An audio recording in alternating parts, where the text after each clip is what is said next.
It's November 29th, 1943.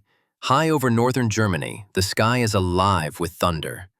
More than 300 American B-17 flying fortresses push through the cold, thin air toward their target, Bremen, one of Nazi Germany's most heavily defended cities.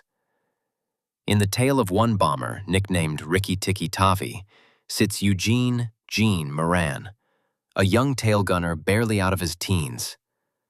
Through the narrow glass dome, Gene can see the distant horizon shimmering with smoke and flak. The intercom crackles to life.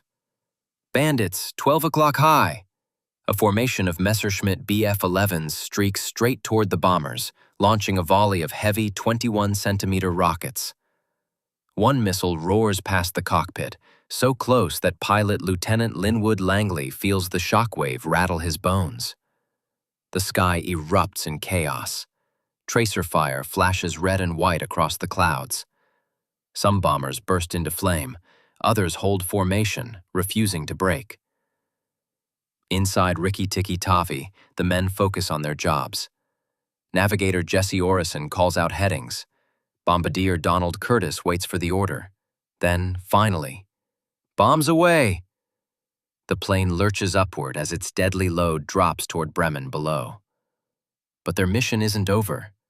As they turn for home, the enemy returns.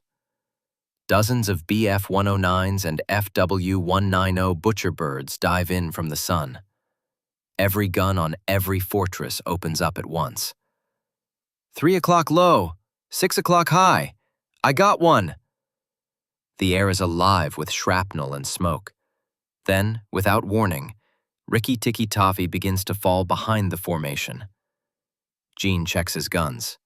No damage, no smoke from the engines, but the distance between them and the main group grows wider and wider. He calls out over the radio, "What's happening up there? We're falling back!" No answer. Moments later, the isolated bomber becomes the perfect target. Enemy fighters swarm. Bullets tear through the fuselage. Gene's best friend, Wilbert Pee Wee Provost, screams from the ball turret below. "He's coming right up at us!" Then silence. A Bf-109 slides alongside the tail, just out of Gene's firing arc. The German pilot looks at him, calm, focused, and gestures with his hand.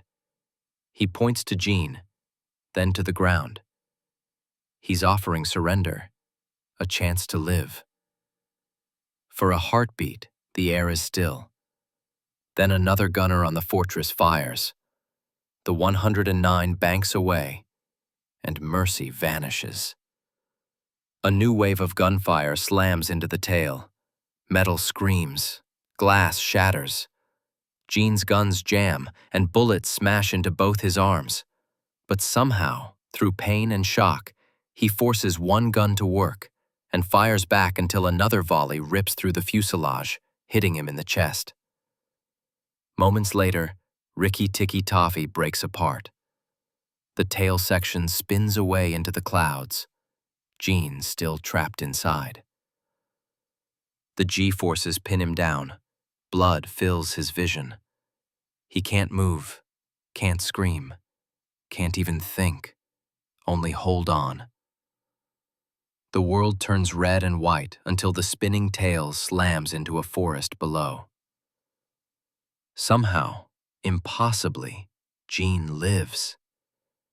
He crawls from the wreckage with 2 broken arms, shattered ribs, and a fractured skull. Above him, the torn tail of the flying fortress hangs twisted in the trees. Then, voices. Not German. French. Local workers, and soon after, German soldiers find him barely conscious. He's taken to a military hospital, where a Serbian doctor performs emergency surgery, fitting a metal plate into his skull. Gene spends the rest of the war in a POW camp, haunted by dreams of falling through the sky. When the war finally ends, he returns home, one of only 2 survivors of Rikki-Tikki-Tavi. The other is navigator Jesse Orison. Decades later, Gene's story is retold by his close friend John Armbruster in the book Tailspin. It reminds us that even in the darkest moments of war, the human will to survive can defy